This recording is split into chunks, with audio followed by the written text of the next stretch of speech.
Hey, I've been sitting on this for a while, trying to decide if it's even worth sending in.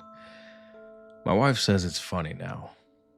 I laugh when she laughs, but every Christmas Eve at around 2 in the morning, I still wake up thirsty, heart pounding, and half expecting to see, well, let me just tell you. Christmas Eve had gone exactly how it was supposed to go. That's important to say first, because I don't want anyone thinking we were careless or reckless or asking for what happened. The kids, Evan, who's 8, and Lily, who's 5, were finally asleep by around 11:30 p.m. Sugar crashes, excitement overload, the whole deal. My wife, Amanda, and I stayed up later than we meant to, wrapping the last couple of gifts at the dining room table, whispering like teenagers sneaking around after curfew. The house smelled like pine, cinnamon, and burnt wrapping paper from the cheap dispenser I keep promising to replace. The Christmas tree lights were on their slow, lazy blink. Everything felt safe and predictable. That's the lie that Christmas tells you, that everything pauses, the world takes the night off. And at some point after midnight, Amanda went to bed, and I stayed up watching an old rerun of Home Alone. Ironic, I know, until my eyes burned and my throat felt dry. Dry enough to sand wood. So I shut off the TV around maybe 1:45 a.m. and headed upstairs. Fell asleep pretty quickly, just to wake up at 2:07 a.m. I didn't check the time right away, but I remember it clearly now because I checked it later, trying to convince myself this wasn't a dream. The reason I woke up was simple. I needed water. No noise, no crash, no instinct screaming danger. Just that dry mouth, cotton tongue feeling that drags you out of your sleep. I slid out of bed as quietly as I could, not wanting to wake up Amanda, and padded down the hallway. The house was dark, except for the faint glow from the Christmas tree downstairs, bleeding up through the stairwell like some soft, artificial moonlight. Pretty though. I remember thinking how peaceful it looked. I was halfway down the stairs when I heard it. A whisper. Not a voice exactly. More like fabric brushing fabric. Plastic rustling. The unmistakable sound of someone touching things that they shouldn't be touching. I froze. At first, my brain tried to be helpful. Probably the cat, it suggested. We don't have a cat. Then it tried again. The kids snuck down early. You know, trying to look at their presents before they're supposed to. Evan snores like a chainsaw, and Lily talks in her sleep. There was no way both of them made it downstairs without announcing it to the entire neighborhood. So I leaned forward just enough to see into the living room. Two shapes stood hunched over our Christmas tree. They weren't Santa-sized. They weren't cartoon burglars tiptoeing with sacks. They were real, breathing humans dressed in dark hoodies, their faces half hidden by shadows and the blinking lights. One of them was actually holding one of the kids' presents. Lily's. I had realized that with strange clarity. It was the unicorn wrapping paper, kind of hard to miss. My heart didn't race right away. It dropped. You know that feeling when your stomach forgets how gravity works? That's what hit me first. The fear came second, sharp and sudden, like my body realized it was late to the party. Before I could stop myself, I said it out loud. Well, I cleared my throat, my voice louder than I meant it to be. The Grinch really does exist. Both of them snapped their heads toward me at the same exact time. I don't know why that detail sticks with me, but it does. They were almost synchronized, like they had practiced it, like this was, one big joke. The one holding Lily's present dropped it. It hit the floor with a soft thud that somehow sounded louder than a gunshot in my head. Behind me, I heard a quiet gasp. It was Amanda, my wife. She'd come down the stairs without me noticing, probably wondering why I'd been gone so long. She stood just behind my shoulder, peeking past me into the living room. She squeezed my arm and whispered, Are those people in our house? No, I said quickly, confidently, like a man who had absolutely no idea what he was doing. They're, seasonal decorations. One of the burglars laughed. That laugh is another thing I can't forget. It wasn't evil. It wasn't deep and menacing. It was nervous, almost embarrassed. Man, he said, this ain't worth it. That's when something happened. That's when something in me snapped. Not in a heroic way, but in a desperate, dad at 2 a.m. kind of way. I squared my shoulders, raised my voice, and said the bravest lie I've ever told. I have a gun. I did not have a gun. I have never owned a gun. The closest thing I had to a weapon within reach was a ceramic reindeer on the mantle, and a strong opinion about home security systems at this point. But the way I said it, firm, low, and certain, made it sound like I had one tucked right behind my back. Amanda, bless her, played along. Don't, she said, her voice shaking just enough to sell it. Just don't. The two intruders looked at each other. And for a moment, just a moment, I thought they may call my bluff. I thought one of them might take a step forward and everything would spiral into something I could not undo. Instead, the taller one held up his hands. Hey man, he said, we're leaving. Slowly, I replied, pointing my very imaginary gun at them. They backed away from the tree, hands raised, eyes flicking between me and the hallway like trapped animals.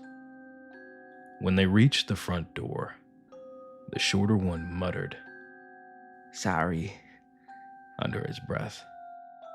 Then they were gone. The door closed. The house was silent again. Too silent. Amanda and I stood there for a full 10 seconds before either of us moved.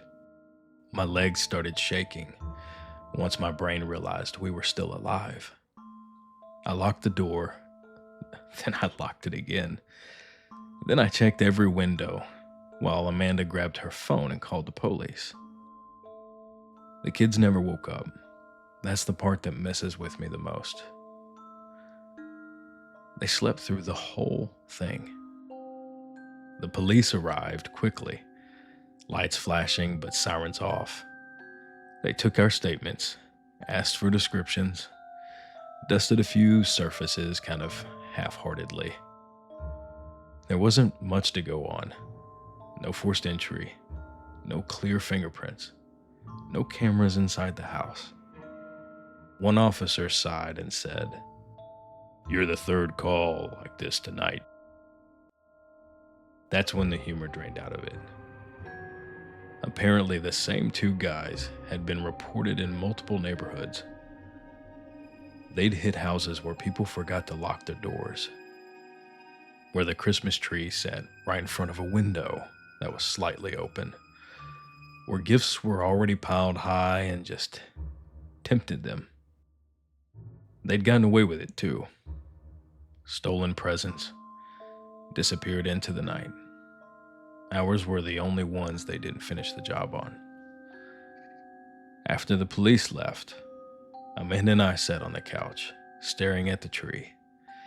Lily's unicorn present sat crooked where it had been dropped, like it was pointing at us accusingly. I laughed then. A smart aleck laugh. I couldn't help it.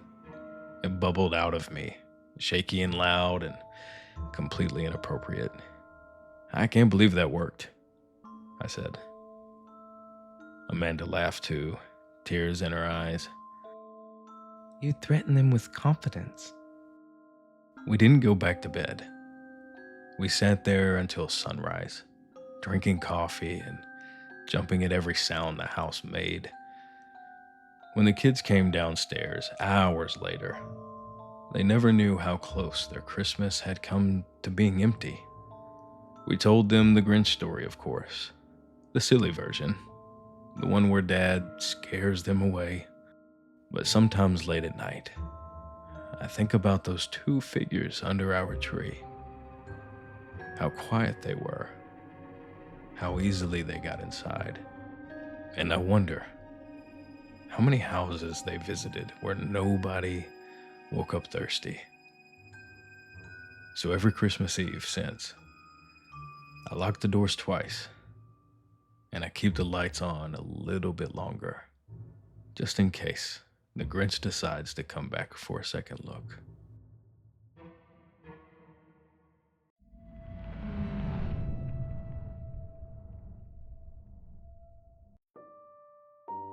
Christmas Eve was always ours. Not the loud kind with relatives and music, wrapping paper everywhere. Ours was quiet. Frozen breath, red scarves, the squeak of blades cutting into ice. Just me and my sister, Sarah, on Blackwater Lake behind our town. Every winter, it froze thick enough just to hold trucks, or so everyone said. That night, the snow fell soft and slow, like the sky was trying not to wake anyone. Sarah went first. She always did. She skated ahead of me, laughing, her cheeks red and her hair tied back beneath her hat. She spun, clean and fast, arms out, blades whispering against the ice. I remember clapping my gloves together and yelling something stupid like, "Show off." She smiled. I didn't hear the crack. Not at first. It was quiet.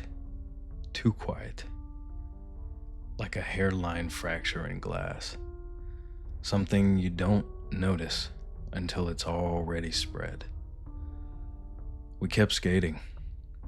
Then Sarah screamed. The ice beneath her folded inward, swallowing her whole. 1 second she was there. The next she was gone. Replaced by a black hole churning with water. I skidded to a stop, my heart punching against my ribs. She was in the water. She was still moving. "Help me," she cried, her hands clawing at the ice's edge, her fingers already appearing as if they were turning pale.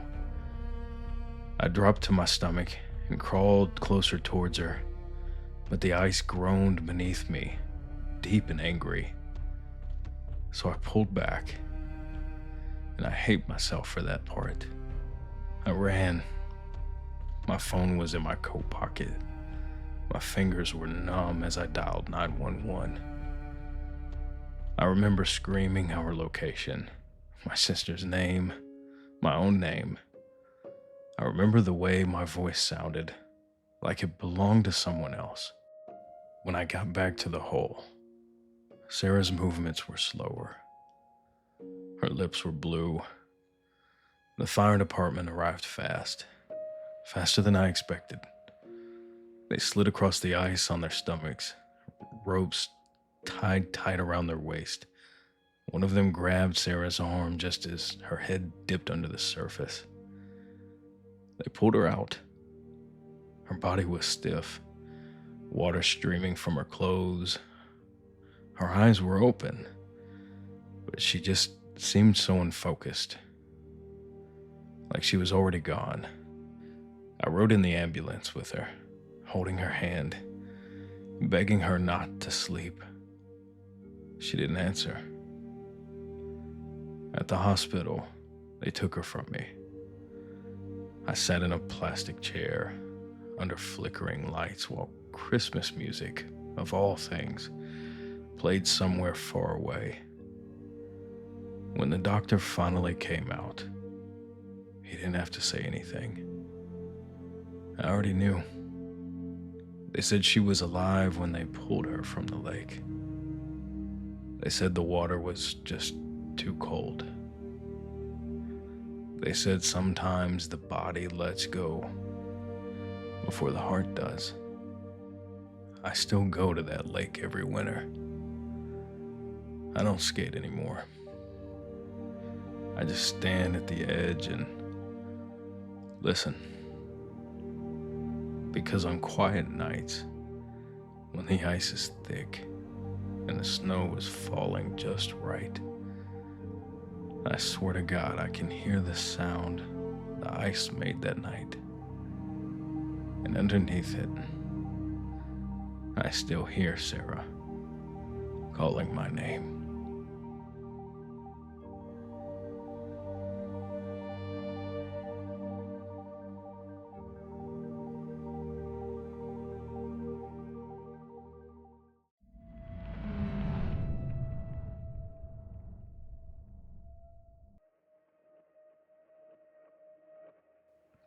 Christmas always smelled like pine to me. That sharp, clean scent of frozen trees and fresh snow that fills your lungs and makes you feel alive. That year, my friends and I decided to spend the week before Christmas at a ski lodge, tucked high into the mountains. No kids, no responsibilities, just powder, speed, and the kind of laughter that echoes too loud inside wooden cabins at night. I remember kissing my wife goodbye before the trip, promising her I'd bring something back for our daughter. She was 9 at the time, obsessed with snow globes. I told her I'd find her one that actually had real mountain snow in it. She laughed, said I was dumb. I didn't know those would be the last words that she may ever hear from me. The mountain was perfect that morning. Fresh snowfall overnight, untouched routes. The mountain was perfect that morning. Fresh snowfall overnight, untouched routes, glittering under a pale winter sun. My friends and I carved our way down the main trails for hours, adrenaline buzzing through us. Eventually, someone suggested cutting through a side route. Nothing extreme, just less crowded. That's when I veered off. I don't even remember why I did it. Maybe it was arrogance, curiosity. Maybe the mountain whispered something only I heard. I saw a narrower path branching away, snow untouched, quiet. I raised a hand to signal I'd meet them at the bottom. They never saw me again after that.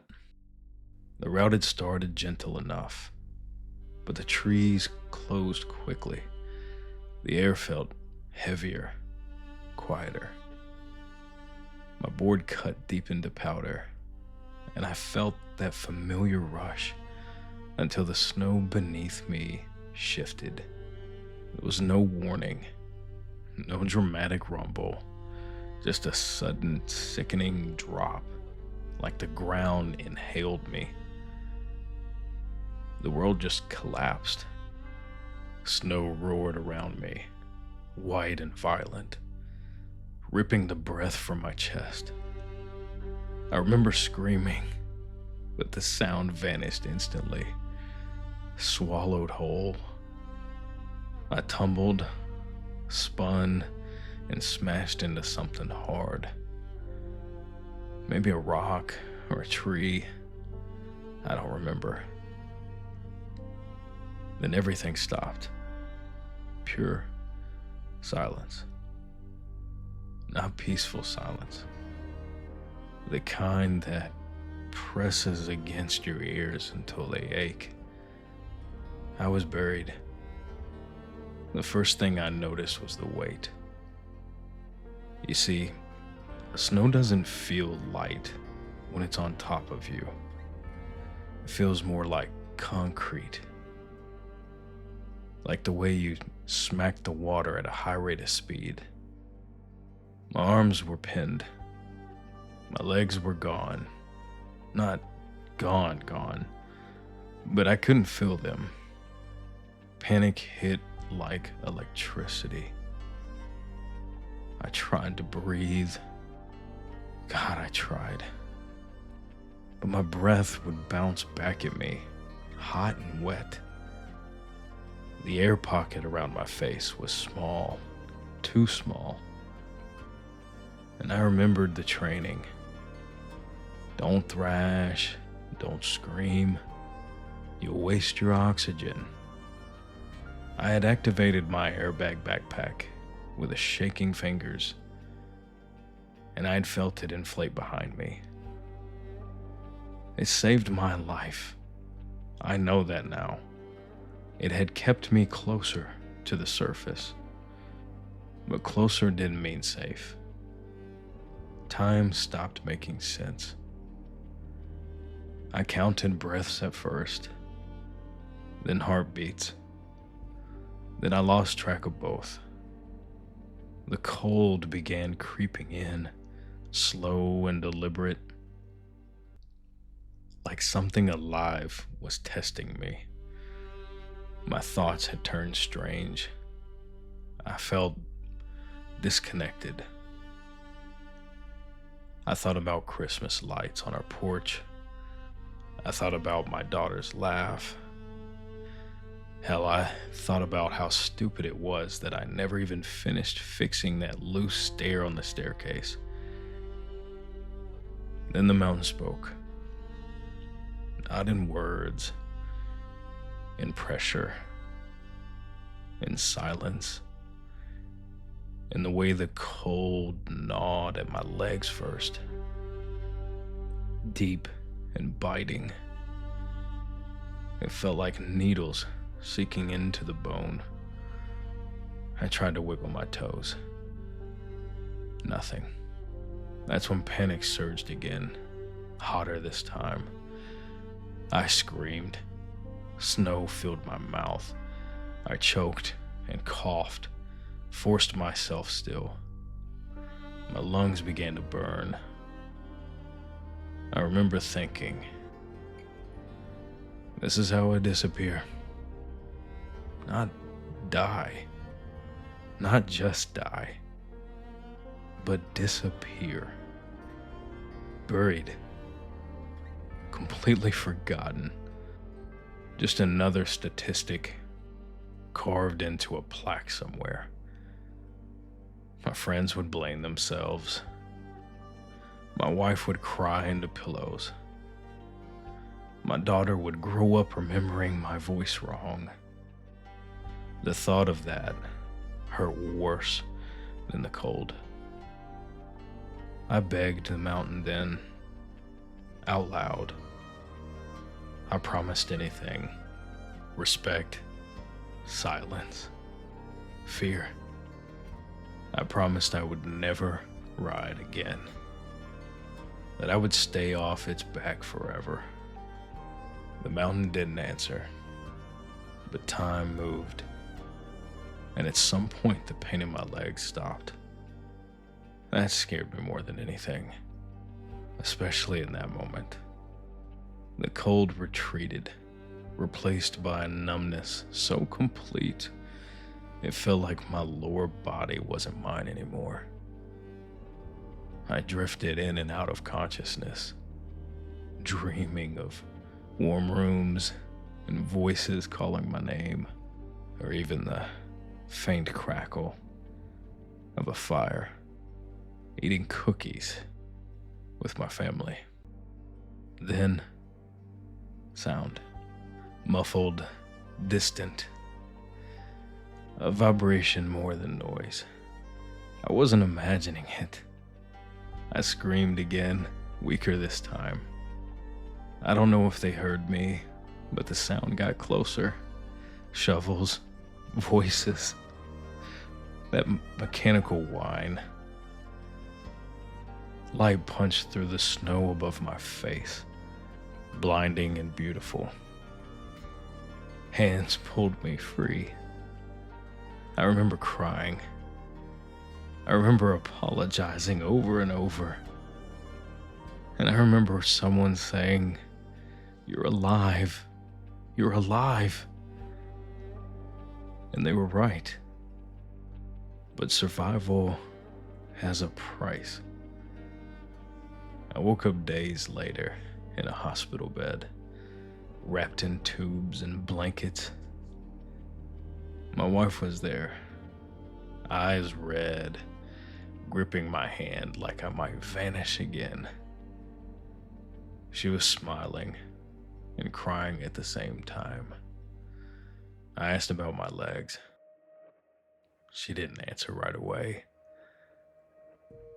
The doctors explained frostbite, complications, circulation loss, words that felt sharp and distant. I looked down and saw empty space where my legs should have been. They were just gone. I screamed then too. And that scream didn't get swallowed. It echoed. Recovery was hell. Man, can I tell you, it was hell. Learning how to exist again. Learning how to be me again. I mean, I hated mirrors. I hated snow. I hated myself for veering off on that stupid trail. But my daughter didn't see me as broken. She climbed in my lap the first day I'd come home, wrapped her arms around my chest, and said, "I love you, Daddy." That's when I realized something the mountain never taught me. It may have took my legs, but it didn't take my life. Not that day. And every Christmas now, I smell pine, and I remember the weight of snow crushing my chest. I remember the silence. I remember the mountain holding me, deciding whether to let me go or take me whole. And sometimes, when I'm sitting on that front porch of mine, drinking a beer, and the wind blows just right, I swear I can still hear it breathing, waiting for what could have been. Life is like that sometimes. Fickle, but I'm just happy that I wake up every morning and get one more day.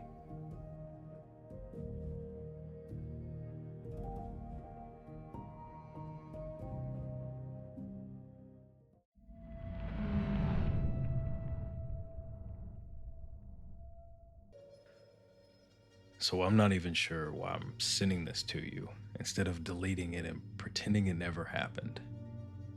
Maybe because if I don't put it somewhere, it'll keep replaying in my head the way it has every night since. You narrate stories people send you, things that happened to them, or almost happened. And I need this to be one of those. This is real, or at least, it was real for me. I'm a businesswoman. That sounds cold, I know, but it's important to say up front because I'm not careless, I'm not naive, and I'm not someone who scares easily. I fly constantly. I negotiate contracts worth more than most houses. I've stayed in cities people warn you about and walked confidently through places others wouldn't. I don't spook at shadows. Not until Baltimore. I flew in on a Tuesday for what was supposed to be a straightforward deal. Final negotiations on a redevelopment project near the inner harbor.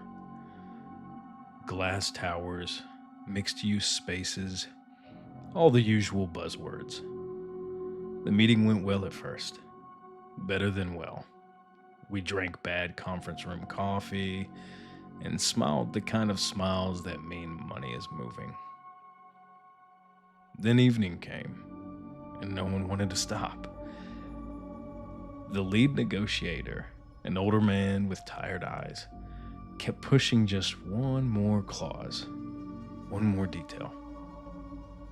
Dinner was ordered in, and the city outside the windows had darkened, lights blinking on like distant signals. By the time we shook hands, it was well past 10. I remember checking my phone and thinking, I should have been in bed an hour ago. My hotel was only about 15 minutes away on foot. I'd taken an Uber there earlier that day, but when I stepped outside, the night air surprised me. It was cool, clean, almost gentle. Baltimore was quieter than I expected. The streets glowing amber under the old lamps. I told myself walking would help clear my head. And that was my first mistake.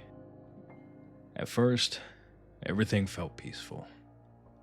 My heels clicked against the sidewalk in a steady rhythm. The harbor breeze carried the smell of water and something metallic underneath. I passed closed storefronts, dark windows reflecting my own silhouette back at me. And that's when I noticed him. He was across the street, maybe half a block behind. Hooded jacket pulled tight despite the mild weather. Hands in his pockets. I didn't think much of that at first. People walk at night, so what? Cities don't stop breathing just because offices are closed. But when I crossed the street, he would cross too. And I told myself it was just coincidence. So I slowed down. My pace changed, my steps less confident now. The clicking of my heels echoed too loudly. Behind me, another set of footsteps adjusted to match mine. So I glanced back, and his face was mostly hidden in shadow, but I saw enough to know he was looking straight at me. Not around me, not past me. I mean, at me. His head tilted slightly, like he was studying how I moved. My stomach tightened. I picked up my pace. The hotel was only a few blocks away. I could already see its lights in the distance, tall and welcoming. I wrapped my coat tighter around myself, suddenly very aware of how alone I was. But the footsteps sped up. I crossed the street again, heart pounding now, and he followed. No hesitation, no pretending otherwise. That's when fear truly set in. Not panic yet, but that cold, sinking certainty that tells you something is wrong, and you've waited too long to admit it. I considered running. I considered calling someone.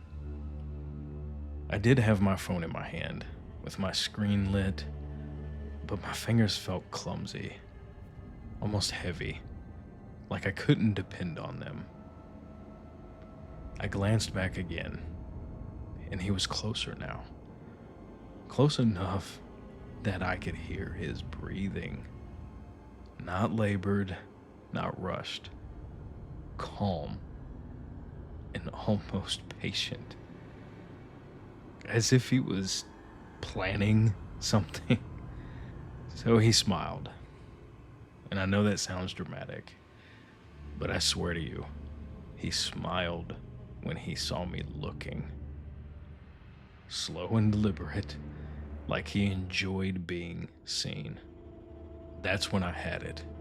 I broke into a full run. My heels slipped once, almost sending me to the pavement, but adrenaline carried me forward. I didn't look back this time. I didn't need to. I could hear him behind me, footsteps no longer matching mine, but gaining on me. The hotel doors were ahead, glass reflecting the street lights like mirrors.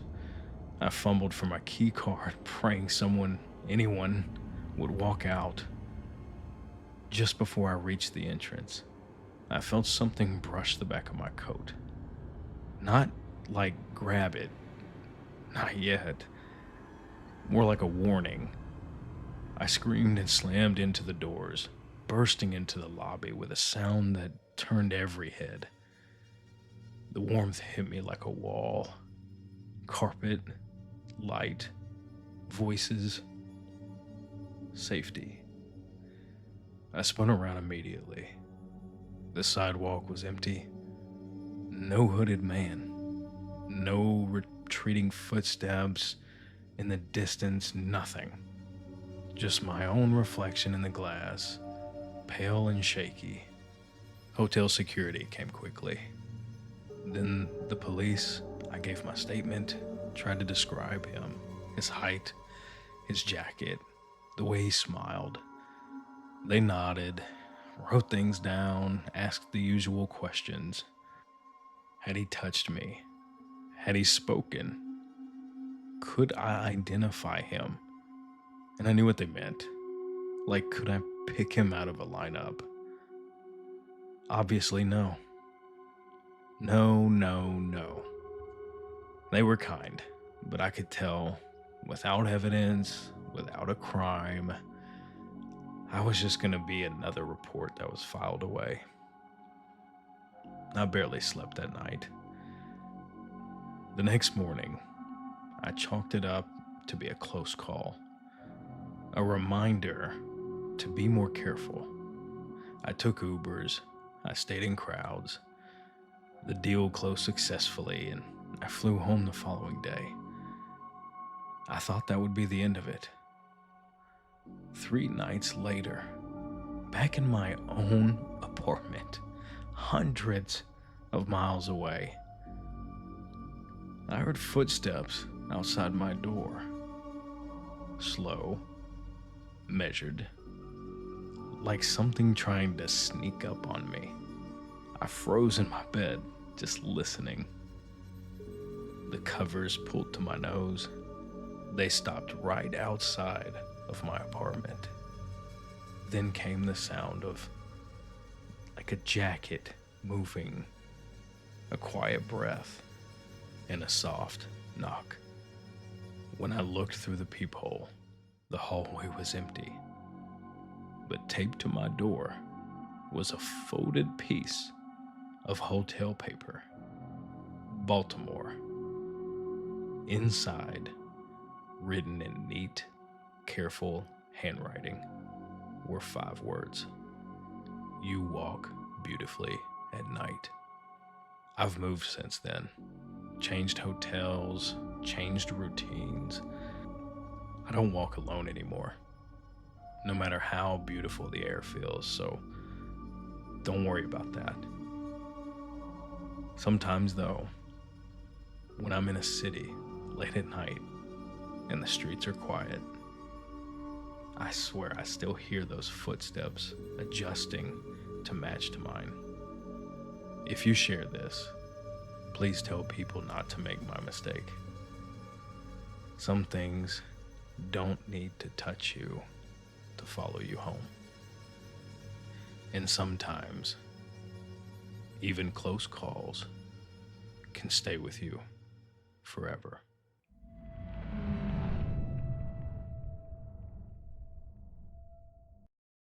Hi, I'm not sure if this fits what you're looking for, but I've been carrying this around for a few years now.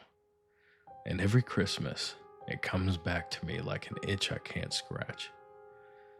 I figured maybe telling it would finally get it out of my system. So this happened when I was still working as a senior account manager for a mid-sized logistics company. Nothing glamorous, spreadsheets, deadlines, endless meetings.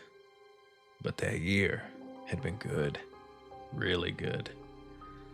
Profits were up, morale was high, and the responsibility of handing out employee bonuses fell to me.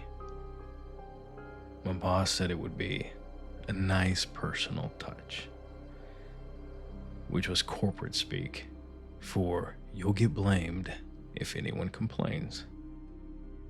The Christmas party was held at a rented banquet hall downtown. White lights strung along fake pine garlands, catered food that smelled better than it tasted, and an open bar that everyone pretended not to abuse. I wore a red dress my husband loved and kept checking my watch, already thinking about the week off ahead of us. Just him and me, no emails, no phone calls, wine, takeout, and cheesy winter movies we'd already seen a dozen times. That's when Evan started hovering. Evan worked in IT. Quiet most of the time. The kind of guy who blended into the walls until he suddenly didn't. He found me near the bar while I was reviewing my bonus list, and at first it was harmless. Compliments about the party, jokes about how awkward these things always were, but he didn't leave. Every time I moved, he followed. When I laughed with another coworker, he inserted himself. And when I tried to politely disengage, he leaned closer, voice low, eyes locked on mine like we were sharing some private moment I hadn't agreed to. "You must be exhausted," he said at one point, "carrying everyone else on your shoulders like that." I told him I was married, not sharply, just factually. I even held up my hand to show my ring. He smiled and said, "Lucky guy." There was something about the way he said it that made my skin prickle. Like he wasn't talking about my husband at all. I finished handing out the bonuses and left early, blaming a headache. The cold air outside felt like relief. I remember thinking I was silly for letting one awkward interaction stick with me. Evan was just socially off. That was all. That night, everything went exactly the way I'd been dreaming about. Dinner at home, a bottle of red wine we'd been saving, snow falling softly outside the living room window while some forgettable holiday movie played in the background. We were laughing, relaxed, already slipping into vacation mode. Then the doorbell rang. We both froze for half a second before my husband grinned and said, "What is it, Santa?" I laughed, stood up, and said, "If it is, he's late." We opened the door together. No one was there, just a medium-sized box sitting neatly on the welcome mat. No logo, no return address. My name written on the label in careful, slanted handwriting. My husband picked it up, eyebrows raised. Secret admirer? Very funny, I said, though my stomach had already tightened. Inside was tissue paper, folded with almost obsessive precision.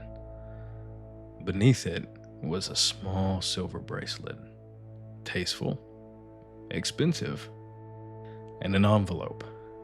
My husband watched eagerly as I opened it until the color drained from his face. The note was handwritten.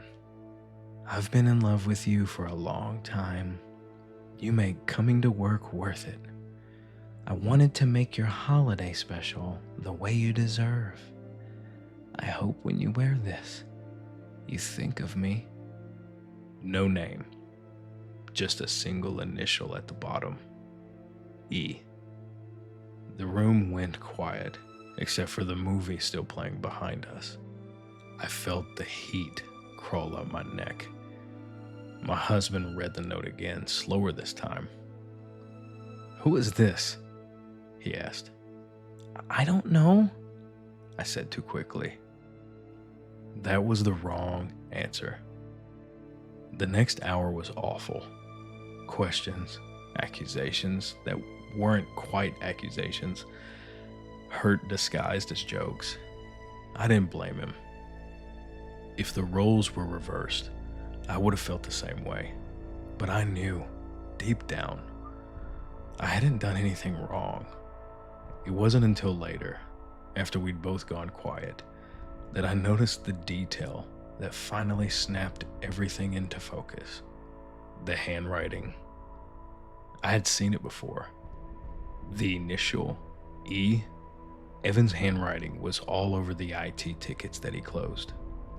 Careful, slanted, almost intimate. And the phrasing, coming to work worth it, was something he'd said to me verbatim at the party. I didn't sleep that night, to say the least. The next morning, I called my boss. I hadn't planned what to say, just that I needed to say something. I told him about the package, the note, and the coworker who'd made me feel uncomfortable. There was a long silence on the other end of the line. Finally, he sighed and said, You're not the first one to call about that. Evan had been reported by another woman. Something inappropriate, persistent, escalating into HR, moving fast. He was fired the next day. Just like that, he was gone. No goodbye email, no explanation. His desk cleared before most people even realized what had happened. I never heard from him again. But the damage lingered. The bracelet sits in the back of my jewelry box, untouched. What? The bracelet sits in the back of my jewelry box, untouched. I couldn't bring myself to throw it away, and I couldn't bring myself to wear it. My husband and I worked through the tension, but there was a residue left behind, a faint, ugly feeling that something had tried to wedge itself between us. What scares me the most isn't what happened, it's what almost happened. That box could have arrived a day later, a week later, when my husband wasn't home. What if I was home alone, and he didn't walk away after knocking? The note could have been worded differently, enough to plant stronger doubt that might have grown into something worse in my husband's mind. So every December now, when the doorbell rings unexpectedly, my heart still jumps, and I still think about how close a coworker came to turning my Christmas into something else entirely. Completely upside down, even. Thanks for reading.